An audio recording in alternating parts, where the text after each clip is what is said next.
नमस्ते। India news Uttar Pradesh Uttarakhand में आपका स्वागत है। मैं हूं अमलेन सिंह। मॉर्निंग बुलेटिन की अगर हम बात करें तो दिन भर की ऐसी खबरें जो मीडिया में सुर्खियां बटोरे हुए थी। सबसे बड़ी खबर तहब्बुर राना की है। तहब्बुर राना अगर इंडिया लाया गया है तो लोग ये बता रहे हैं कि ये भी एक साजिश है। साजिश किसी चुनाव को लेकर के। हम बताएंगे वो चुनाव कौन सा है जिसको लेकर के तहब्बुर राना की फांसी की सज़ा का अनाउंसमेंट उस चुनाव से पहले होने वाला। बात उतना ही नहीं, तमिलनाडु को कोयम्बटूर में एक दलित छात्रा के साथ ऐसी घटना घटी जो पूरे विद्यालय के साथ पूरे प्रदेश का नाम शर्मसार कर दिया। उस विद्यालय के टीचर ने कौन सी ऐसी करतूत की जिसको लेकर के पूरा विद्यालय और पूरा शिक्षा जगत के टीचर जो है उस टीचर को लेकर के थू थू मचा रहे हैं। इतना ही नहीं, राजस्थान में एक ऐसा इंजीनियर मिला जिसकी कमाई सुन करके आपके होश फाख्ता हो जाएंगे। बात पाकिस्तान की करें तो टीटीपी के हाथ एक ऐसी मिसाइल लगी है जो तबाही मचा सकती है। बात उतनी ही नहीं, 26/11 हमले को लेकर के जो तहब्बुर राना थे उनको जो दिल्ली लाया गया तो पूछताछ में एनआईए से क्या निकल के आ रहा, इनसाइड स्टोरी भी हम आपको दिखाएंगे। प्रधानमंत्री योगी इसी दौरान बनारस में आते हैं और बनारस में आने के बाद वो कई करोड़ों की सौगात भी देते हैं, चाहे वो स्टेडियम की हो या फिर उसके अलावा और क्या सौगातें हैं इसके बारे में भी हम आपको दिखाएंगे। एक दिलचस्प घटना है, 2-3 दिन से ये मीडिया में सर्कुलेट हो रही है। वो बीएसपी मायावती सुप्रीमो से जुड़ी हुई है। उनकी एक कथित भतीजी निकलती हैं और वो आरोप लगाती हैं अपने पति के ऊपर और उनसे मुआवजे का भी ऐलान करती हैं, मतलब मुआवजे की भी डिमांड करती हैं। और वो मुआवजे की डिमांड किस कदर है, क्यों किया गया और उसने अपने आप को मायावती की भतीजी क्यों बताया, इस स्टोरी के बारे में भी हम इनसाइड स्टोरी आपको दिखाएंगे। इसी बुलेटिन में बने रहिएगा हमारे साथ। गाजियाबाद में एक एक्सीडेंट होता है। उस एक्सीडेंट में जो व्यक्ति होता है वो मरता है। उसके बारे में भी क्या है, वो व्यक्ति कौन है, एक्सीडेंट होता है या कराया जाता है, किस तरीके की ये घटना अपने आप में एक अद्भुत घटना है, इसके बारे में भी हम आपको जिक्र करेंगे। एक बांदा से स्टोरी आती है। गिरवा जगह है, गिरवा में पति पत्नी एक विवादित जो होते हैं, एक विवाद को लेकर के, विवादित मामला इसलिए बढ़ जाता है क्योंकि एक छोटा सा विवाद होता है, उस पर आरोप दौर प्रत्यारोप का दौर होता है। वो किस कदर हावी होता है, इसमें किसके जीत होती है और किस तरीके से होती है, दिलचस्प घटना है। इन सारी घटनाओं का जो हम जिक्र कर रहे हैं दिन भर में सुर्खियां बटोरे हुए थी और इन खबरों के बारे में हम विस्तृत जानकारी आपको देंगे। बने रहिए हमारे साथ। बांदा का गिरवा जगह की हम बात करें तो वहाँ पति पत्नी का एक विवाद बढ़ता है। वो विवाद उसी ड्रम से रिलेटेड है। ड्रम आजकल सुर्खियां बटोरे हुए हैं और पति पत्नी में अगर किसी का विवाद होता है तो पति सीधा शक करता है कोई तीसरा आ गया होगा, पत्नी का बॉयफ्रेंड आ गया होगा। वही मामला आज फिर सामने आया है। पति महोदय की हालत ऐसी खराब हुई घर के झगड़े में कि पत्नी ने सिर्फ इतना कह दिया कि मैं तुम्हें देख लूंगी। पति महोदय की ऐसे फटी कि ये भागे थाने पहुंचे महोदय। तो वहां पर इनकी जो सुनवाई हुई, सुनवाई के दौरान एसपी ने बुला करके मामले को समझौते के तहत रफा दफा करने की कोशिश की तो पति घर जाने के लिए तैयार ही नहीं हुई। तैयारी का आलम यह है कि पति एसपी को भेजना पड़ा घर और पत्नी सिर्फ घूर के देख रही है तो पति घर में नहीं घुस रहे हैं। ये खौफनाक जो चीज़ है हमारे और आपके लिए तो हंसी का एक पात्र हो सकता है, लेकिन उस पत्नी से पूछिए जो घर अपना छोड़ दिया है पत्नी के एक घूरने के चक्कर में। इस स्टोरी के बारे में देखिए क्या है पूरी रिपोर्ट। पत्नी की धमकी, ड्रम में भरवा दूंगी। आशिक का नाम गुदवाया, फिर पति को धमकाया। पति को सता रहा डर, सौरभ जैसा होगा हश्र। होगा मेरठ कांड जैसा हाल, पति ने एसपी से लगाई गुहार। मेरठ में सौरभ कांड, औरैया में अनुराग कांड, देश में आए दिन पति की हत्या के कांड सामने आ रहे हैं। जिनको लेकर पतियों के मन में खौफ बैठ गया है। ऐसी खबरें शादी जैसे पवित्र बंधन पर भी सवाल खड़ा कर रही हैं। कई पत्नियां अपने पति को मारने की धमकी दे रही हैं, तो कोई ड्रम में दफनाने का डर दिखा रही है। यही वजह है कि पतियों ने अपनी सुरक्षा के लिए पुलिस की चौखट पर आना शुरू कर दिया है। खौफजदा पति, पत्नी हत्या कर देगी।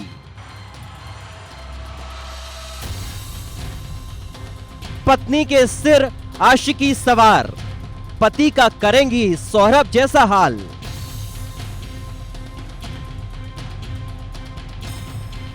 मामला बांदा से सामने आया है, जहां पत्नी की धमकियों से डरा पति अपनी जान की सुरक्षा के लिए एसपी के सामने गुहार लगाने पहुंच गया। गिरवा थाने के सामने हाथों में शिकायत लिए ये शख्स जगबंदन पाठक है, जो अपनी पत्नी से परेशान है।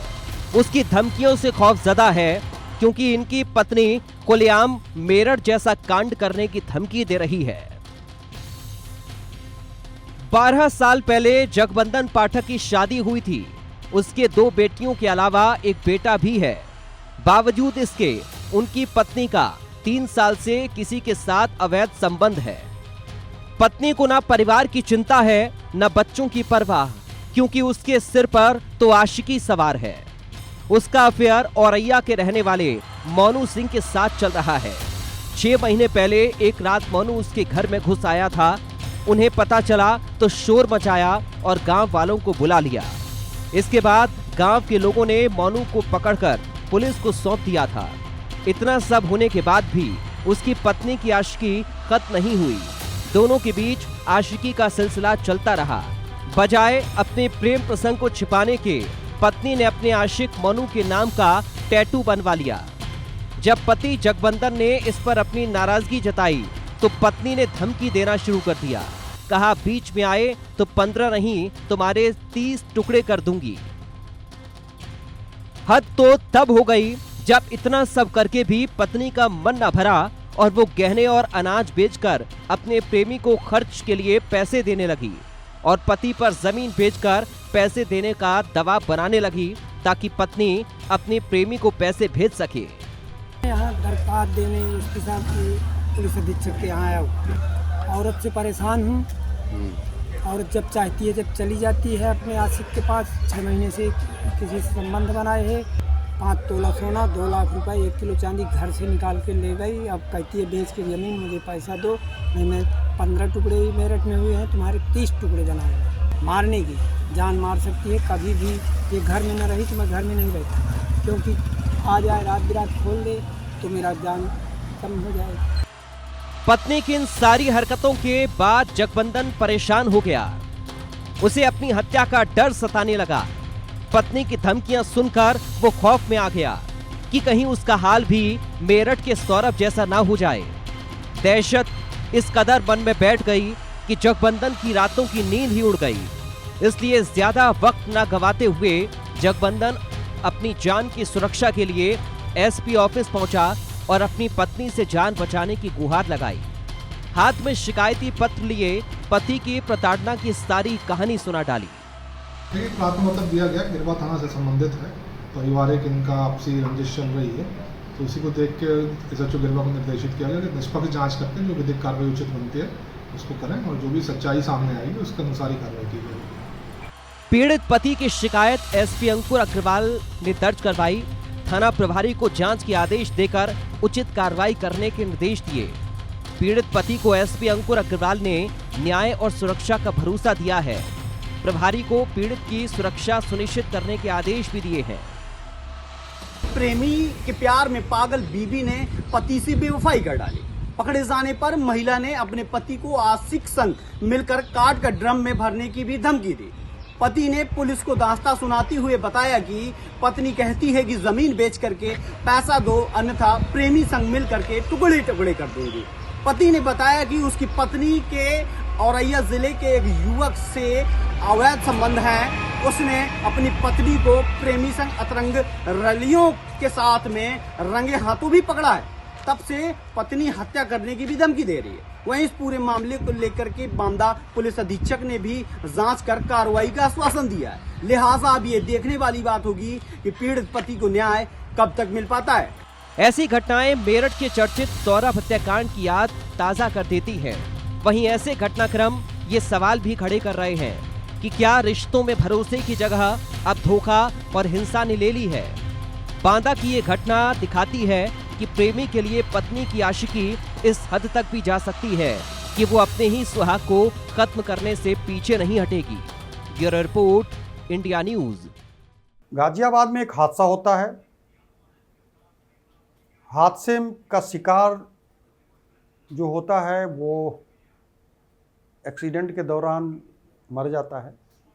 100 पुलिस कब्जे में लेती है। कब्जे लेने के बाद आरोपी की खोज होती है। सीसीटीवी फुटेज और अन्य माध्यमों से कुछ घंटों में ही आरोपी गिरफ्तार होता है। आरोपी जो खुलासा करता है उसको देख करके आप चौंक जाएंगे, उसको सुन करके। और देखिए इस रिपोर्ट में क्या है खुलासा, दांतों तली अंगुली दबाने के लिए आप मजबूर हो जाएंगे। गड्ढे में मिली लाश, सिर पर चोट के निशान, पैसों का लालच, बिगड़ी नीयत,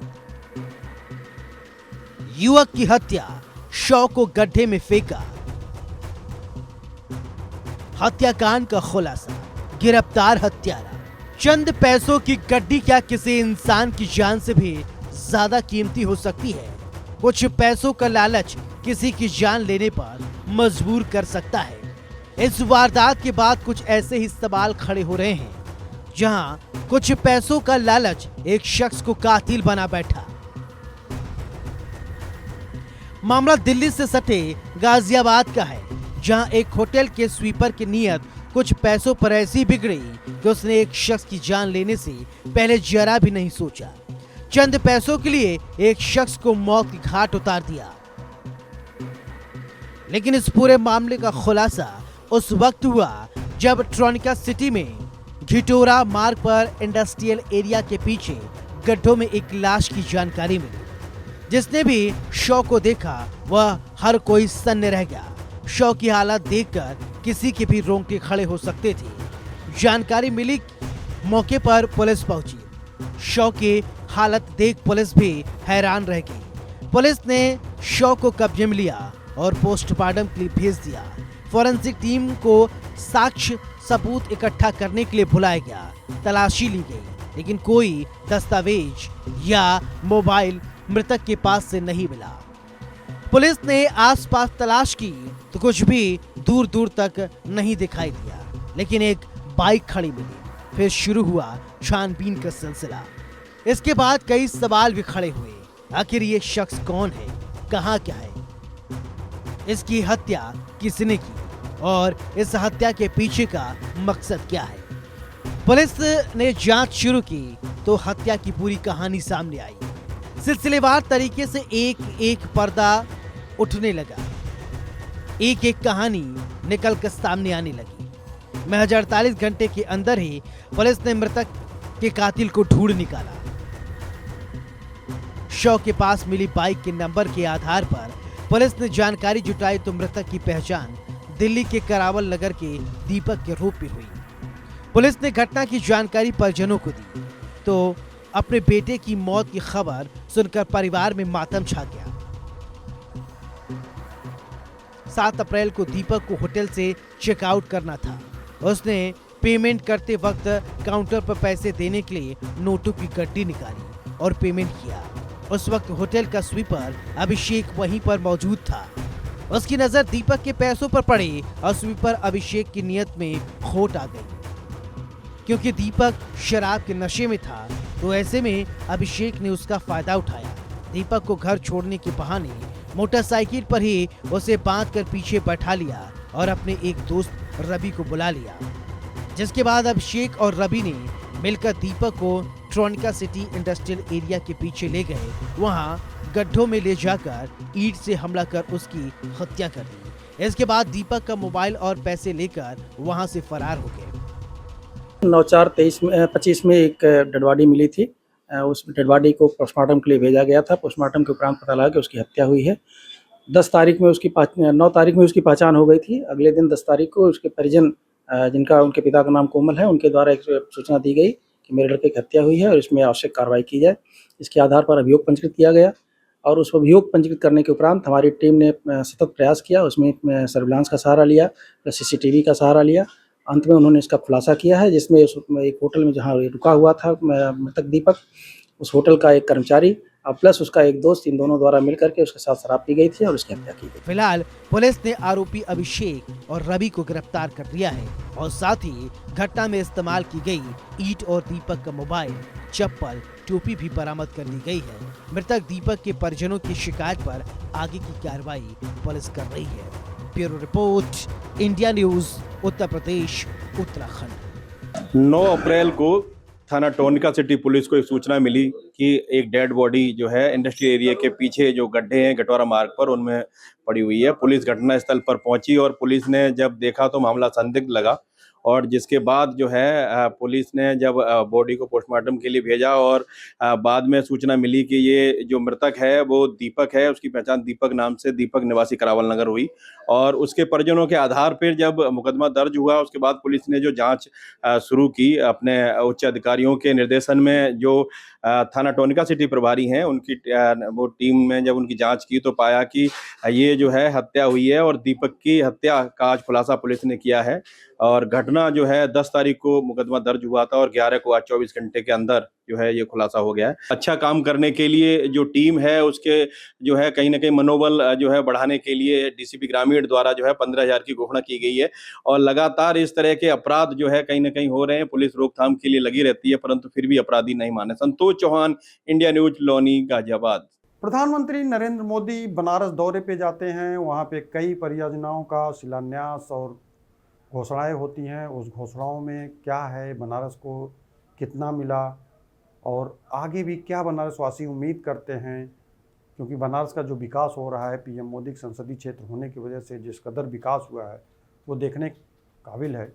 और इस विकास में एक सीढ़ी और आगे बढ़ी है इस योजनाओं के जरिए। देखिए पूरी रिपोर्ट कि क्या है विकास का दायरा और कितना विकास हो रहा है और आगे अभी कितना होगा।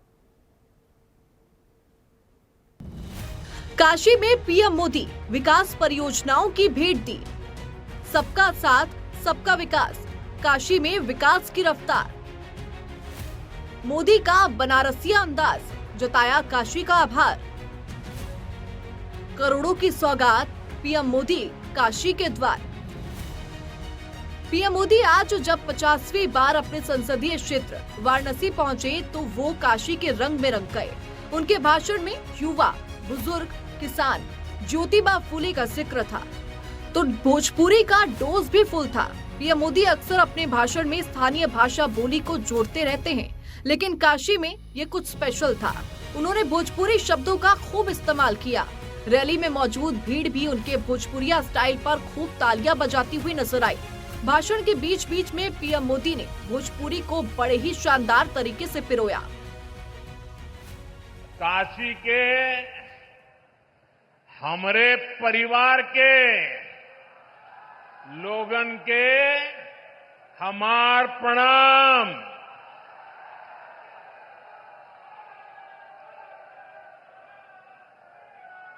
आप सब लोग यहां हमें आपन आशीर्वाद देला। हम ये प्रेम का कर्जदार है। काशी हमार हो, हम काशी का है। वाराणसी दौरे पर आए पीएम मोदी ने काशी वासियों को 44 परियोजनाओं की सौगात दी। इस दौरान पीएम ने कनेक्टिविटी, जल, स्वास्थ्य, शिक्षा और खेल सुविधाओं से जुड़ी 39 करोड़ की परियोजनाओं का शिलान्यास और लोकार्पण किया। वहीं पूर्वांचल के पशुपालक परिवारों को सबका साथ, सबका विकास की भावना से जोड़ते हुए 100 करोड़ से ज्यादा का बोनस वितरित किया। साथ ही बनास डेयरी प्लांट से जुड़े मेहनतकाश बहनों को खास बधाई भी दी और उन्हें नई मिसाल बताया। कार्यक्रम के दौरान पीएम मोदी ने वरिष्ठ नागरिकों को आयुष्मान वय वंदना कार्ड सौंपे। इस मौके पर प्रदेश के राज्यपाल आनंदीबेन पटेल और मुख्यमंत्री योगी आदित्यनाथ भी मौजूद रहे। मेरी गारंटी थी बुजुर्गों का इलाज मुफ्त होगा। इसी का परिणाम है आयुष्मान वय वंदना योजना। ये योजना बुजुर्गों के इलाज के साथ ही उनके सम्मान के लिए है। अब हर परिवार के 70 वर्ष से ऊपर के बुजुर्ग, चाहे उनकी आय कुछ भी हो, मुफ्त इलाज के हकदार हैं। कार्यक्रम के दौरान पीएम मोदी ने जनता को भी संबोधित किया। काशी के विकास की बात करते हुए उन्होंने विपक्ष पर जमकर हमला बोला।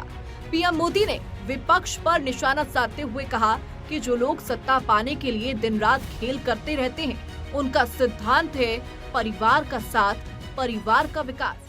हम देश के लिए उस विचार को लेकर के चलते हैं जिसका समर्पित भाव है सबका साथ, सबका विकास। जो लोग सिर्फ और सिर्फ सत्ता हथियाने के लिए, सत्ता पाने के लिए दिन रात खेल खेलते रहते हैं, उनका सिद्धांत है परिवार का साथ, परिवार का विकास। प्रयागराज महाकुंभ के बाद पीएम मोदी के पहली बार अपने काशी आने पर मुख्यमंत्री योगी आदित्यनाथ ने उनका आभार जताया और काशी के विकास की बात करते हुए कहा कि हर किसी ने पिछले 11 वर्ष में बदलती हुई काशी को देखा है। मेरी गारंटी थी बुजुर्गों का इलाज मुफ्त होगा। इसी का परिणाम है आयुष्मान वय वंदना योजना। बता दें कि काशी के कार्यक्रम से पहले पीएम मोदी ने आज वाराणसी के एयरपोर्ट पर जैसे ही वो उतरे, उन्होंने पुलिस आयुक्त, मंडल आयुक्त और जिला अधिकारियों से कुछ दिन पहले शहर में हुए एक बलात्कार की घटना के बारे में विस्तार से जानकारी भी ली और इस मामले में विस्तार से रिपोर्ट मांगते हुए दोषियों के खिलाफ सख्त कार्रवाई के निर्देश दिए। Bureau report, India news, Uttar Pradesh, Uttarakhand. 26/11 हमला आपको याद होगा, उसका मुख्य आरोपी भी याद होगा। वही मुख्य आरोपी अमेरिका से भारत लाया गया और अमेरिका से भारत लाने के बाद एनआईए कस्टडी में उसकी पूछताछ हो रही है। पूछताछ के दौरान एक सोशल मीडिया पर पीएम मोदी से रिलेटेड एक मैसेज वायरल हो रहा है। उस मैसेज को तहव्वुर राणा और मनमोहन सिंह से जोड़ा जा रहा है। देखिए ये पूरा है क्या मामला। तहव्वुर राणा पर शिकंजा, होगी फांसी की सजा। मोदी का पोस्ट वायरल, हिट लिस्ट में था तहव्वुर। मोदी की जीरो टॉलरेंस की नीति, तहव्वुर राणा को सजा होगी। 2011 में यूपीए सरकार पर निशाना, मोदी ने कहा विदेश नीति की विफलता।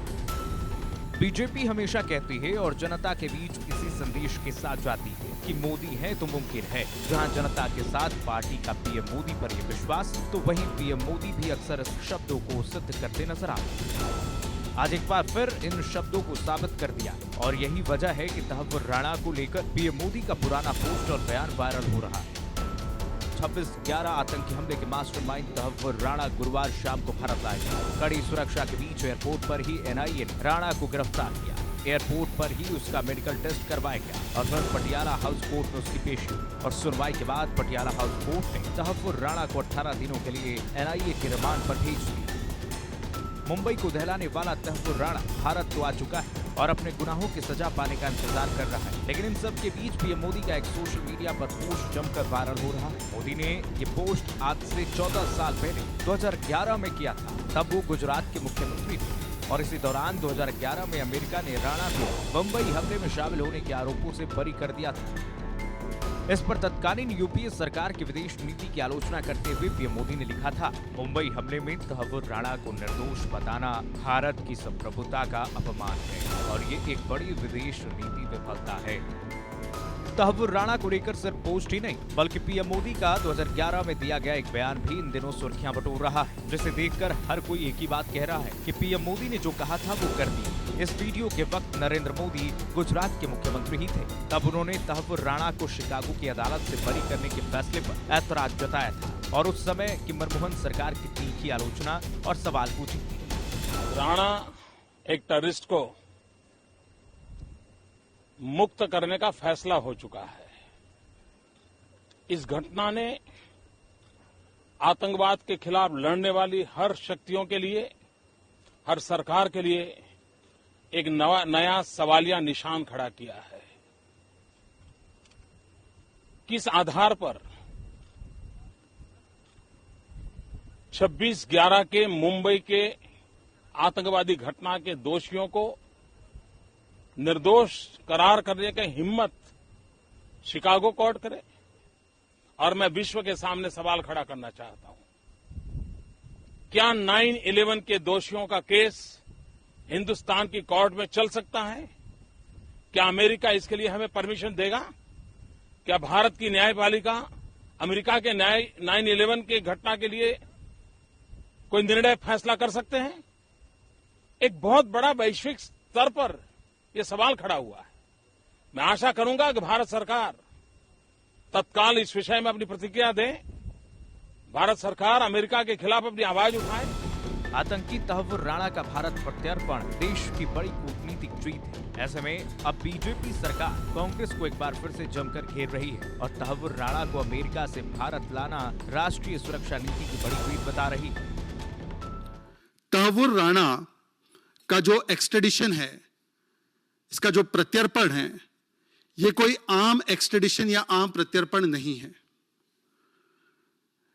ये नए भारत के संकल्प का प्रतिबिंब है, जिसे 2019 में प्रधानमंत्री नरेंद्र मोदी जी ने परिभाषित करते हुए कहा था कि अगर कोई भारत की एकता, अखंडता, सुरक्षा, अस्मिता या किसी भी निर्दोष भारतवासी पर हमला करेगा और ऐसी जुर्रत करेगा तो भारत, नया भारत, ऐसे आतंकी को चाहे पाताल से ही क्यों नहीं खोज कर न्याय के पथ पर लाने का काम करेगा और इंसाफ की दहलीज पर पहुंचाने का काम करेगा।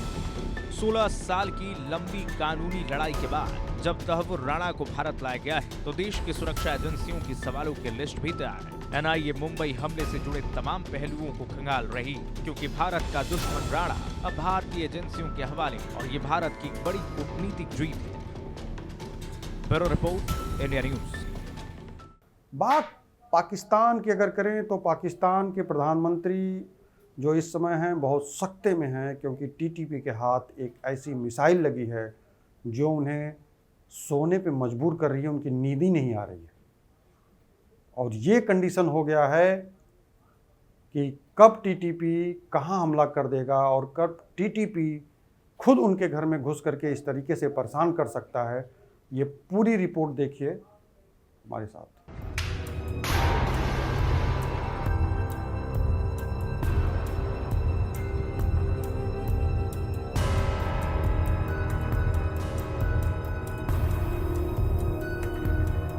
पाकिस्तान की सारी हनक, होशियारी, बाजीगिरी हवा होने वाली है, छूमंतर होने वाली है।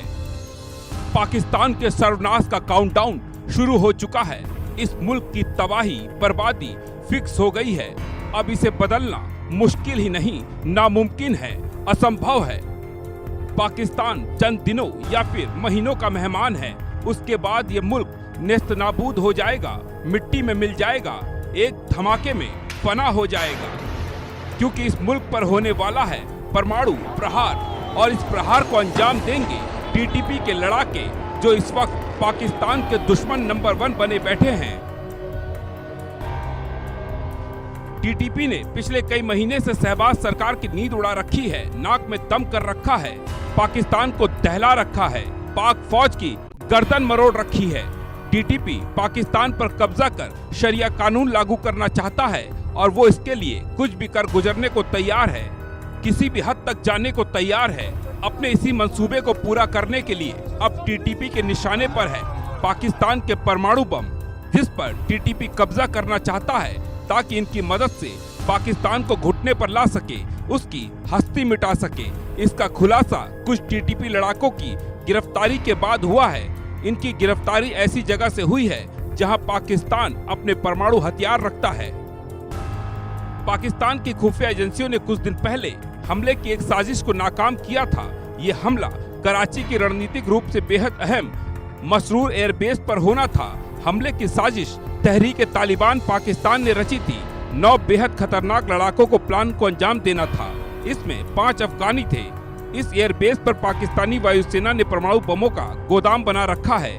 पाकिस्तानी वायुसेना यहाँ F-16 और J-10C जैसे अत्याधुनिक फाइटर जेट को भी तैनात करती रहती है।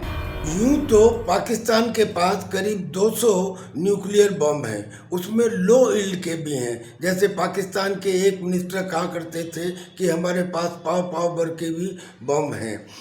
उन्होंने उन बम्स के प्रोटेक्शन के लिए फिजिकल प्रोटेक्शन के एसओपी तैयार किए हुए हैं, मटेरियल प्रोटेक्शन के भी, बॉर्डर कंट्रोल के भी। लेकिन उनकी फिजिकल प्रोटेक्शन की धज्जियां तब उड़ गई थी जब कुछ साल पहले खुले ट्रक के अंदर उनके बॉम्ब्स को ओपन सड़कों के ऊपर ले जाते हुए देखा गया था।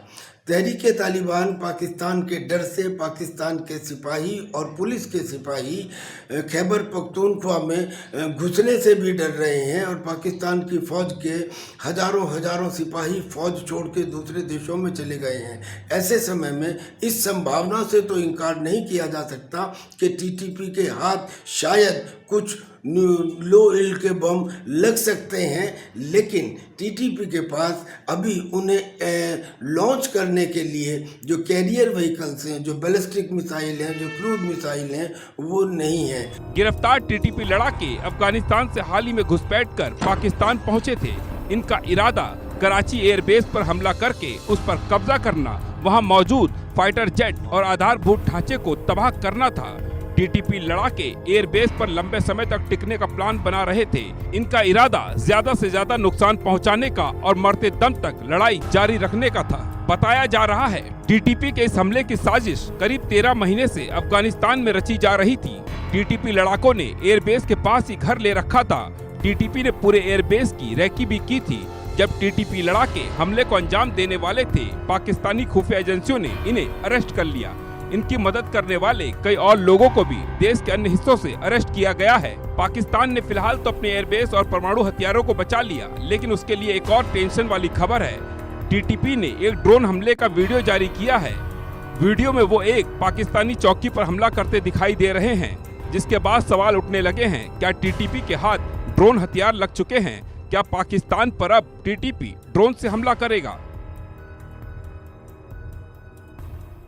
एक वीडियो जो जारी किया है टीटीपी ने, उसमें यह भी दिखाया है कि किलर ड्रोन से पाकिस्तान की चौकी के ऊपर अटैक किया जा रहा है।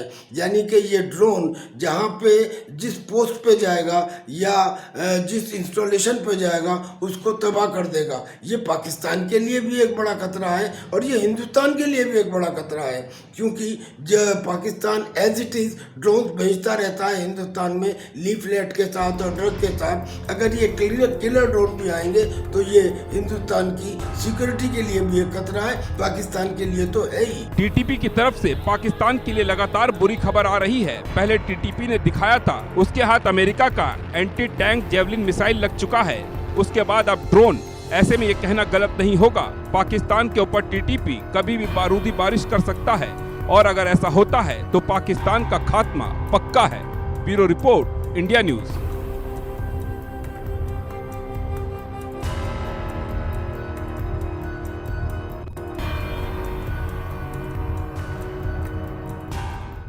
सोशल मीडिया पर आप अक्सर कथावाचक का नाम सुनते हैं और देखते हैं तो ढेर सारे कथावाचक आपके सामने चेहरे घूमने लगेंगे। ऐसे ऐसे कथावाचकों के बहुत ऐसे बयान घूमते हैं। उसमें एक हैं अनिरुद्धाचार्य जी।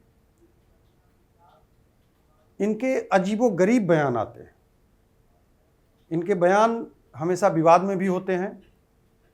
ये महिलाओं को भी नसीहत देते हैं, बाहर मत घूमिए, नौकरी मत करिए, बॉयफ्रेंड मत बनाइए। बच्चियों को भी देते हैं निर्देश। बिस्किट को विष और किट का एक मैसेज छोड़ते हैं। ऐसे में गुटखा सेवन करने वालों को 2 कौड़ी का आदमी बताते हैं। बहुत ऐसे इनके देखे जाएं तो बयान मार्केट में वायरल हैं। आज हमारी एक खास रिपोर्ट में वो खुद हमारे साथ मौजूद रहे और उन्होंने ऐसे बयान का खंडन किया और ये वायरल बाबा के नाम से भी जाने जाते हैं। देखिए इस पूरी रिपोर्ट में कि उन्होंने क्या कहा और कहां से किन शब्दों को लेकर के क्या सफाई दी। एक कथावाचक जो सोशल मीडिया पर सबसे ज्यादा वायरल है, जिनके हर बयान सोशल मीडिया पर तेजी से सनसनी बन जाते हैं, कभी बेबाक बोल तो कभी विवादित बयान के कारण वो चर्चा में रहते हैं। आजकल की बेटियां पढ़ने लिखने के नाम पर किसी लड़के से मोहब्बत कर लेती हैं, किसी लड़के से जाकर प्यार कर लेती हैं और बाद में उस प्यार के नाम पर उस लड़की के 35 टुकड़े हो जाते हैं। ऐसे बयानों के कारण ही अनिरुद्धाचार्य सुर्खियां बटोरते हैं। उनके दिए जवाब कभी हंसी ठिठोली की वजह बनते हैं तो कभी बड़े सवाल खड़े करते हैं। आई लव यू एक छलावा ही है। आजकल आई लव यू कहकर ही कितनी स्त्रियां, कितनी लड़कियां एक शिकार हो जाती हैं किसी की और उनके साथ बलात्कार हो जाता है। लव जिहाद हो या मंदिर मस्जिद, चाहे वक्फ कानून, अनिरुद्धाचार्य हर मुद्दे पर मुखर रहते हैं। तमाम विवादों के बावजूद उनकी कथा में हजारों की भीड़ उमड़ती है। देश के कई बड़े सेलिब्रिटीज उन्हें फॉलो करते हैं। सोशल मीडिया पर अनिरुद्धाचार्य महाराज की जबरदस्त फैन फॉलोइंग है। उनके इंस्टाग्राम पर 2.3 मिलियन फॉलोअर्स हैं। फेसबुक पर उनके 55 लाख फॉलोअर्स हैं। यूट्यूब पर 15.6 मिलियन सब्सक्राइबर हैं।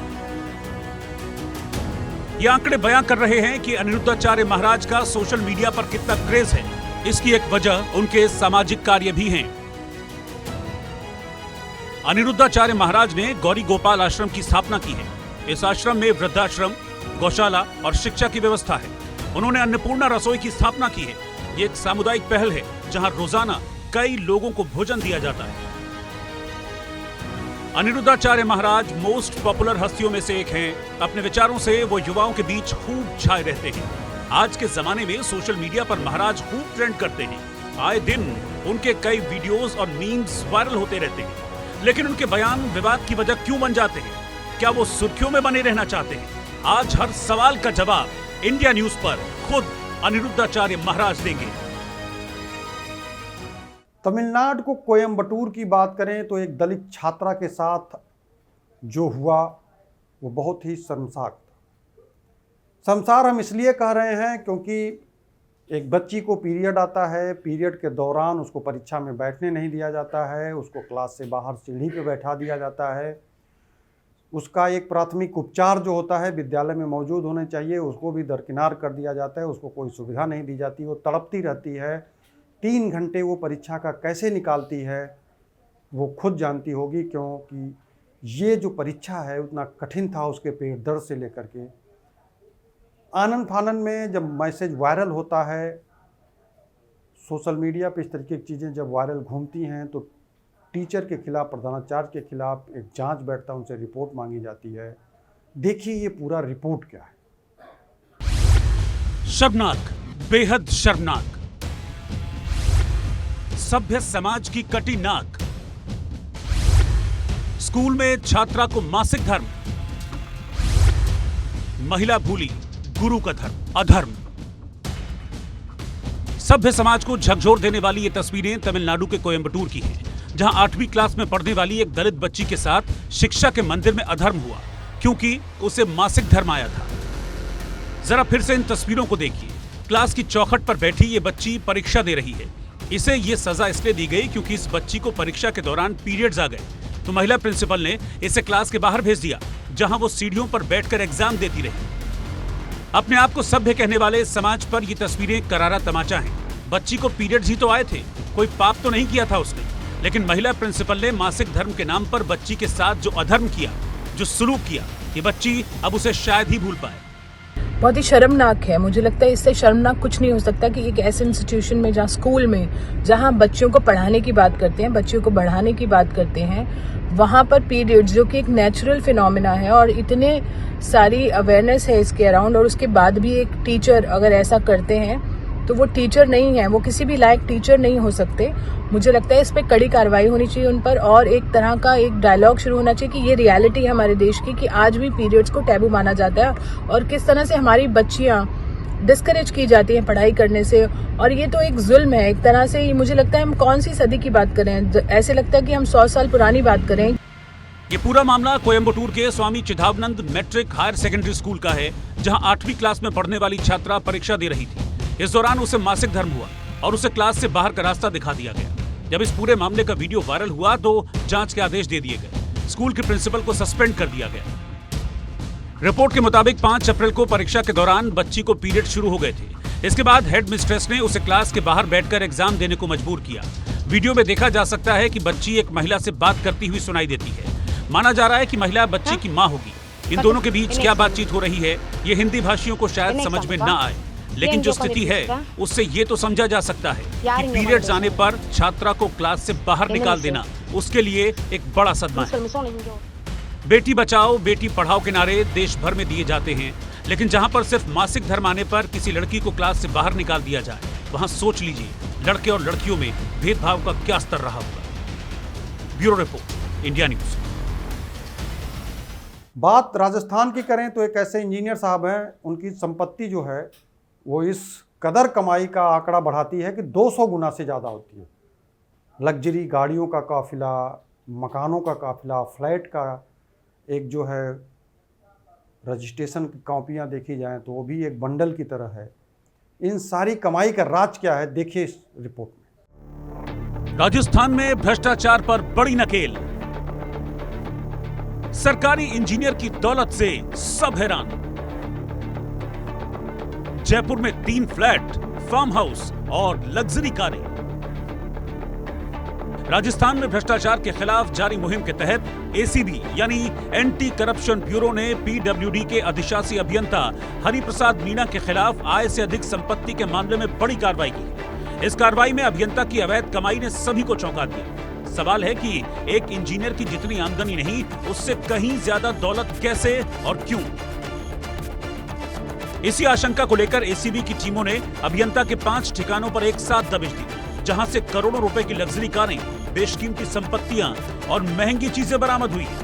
जांच में सामने आया है कि इंजीनियर के पास उसकी आय से करीब 200 गुना ज्यादा संपत्ति है। हरिप्रसाद मीणा के पास कई लग्जरी कारें।